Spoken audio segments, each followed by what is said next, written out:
家佢係冇乜嘢特別補貼㗎。咁如果你再講得益嘅咁，過往個消費卡咧，咁就係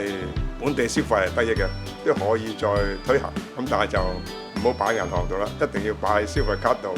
喺澳門消費，諗條橋出嚟聚翻啲喺澳門消費，咁中小企就有得救。消費券就肯定對本地嘅消費肯定係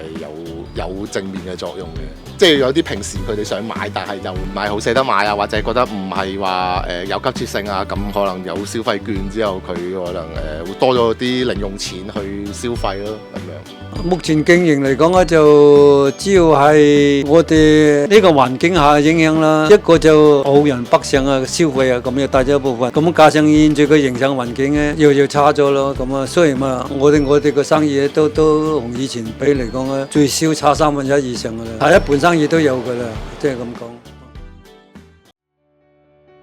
Hello， 大家好啊！咁我係街坊總會中區辦主任陳永琪。咁其實係之前都多次同相關部門都有提議過，點樣可以利用好我哋而家嘅科技啦，譬如我哋小紅書啊等等唔同嘅一啲自媒體，我哋點樣做到可以係結合我哋嘅特色老店咧？其實我哋係可以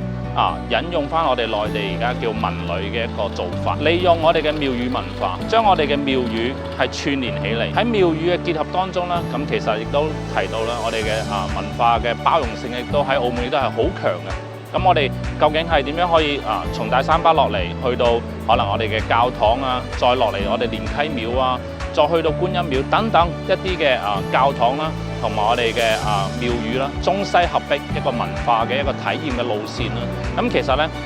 當啲遊客咁樣行過嚟嘅時候，就有機會帶動到相關嘅一個經濟。消費模式已經唔同咗，再唔係好似以前咁主打一個線下消費，而係而家要結合一個線上嘅時候咧，中小企啦，我哋舊城區啦嘅一啲鋪頭，亦都係開始要有一個轉型嘅模式，要係點樣去做一個重新嘅包裝啊、宣傳啊等等，面對唔同嘅一啲挑戰。人流咧都有一定嘅人流，但係點樣吸引到佢哋去認識到我哋舊城區嘅一啲中小企咧，將會係我哋一個比較大嘅一個課題。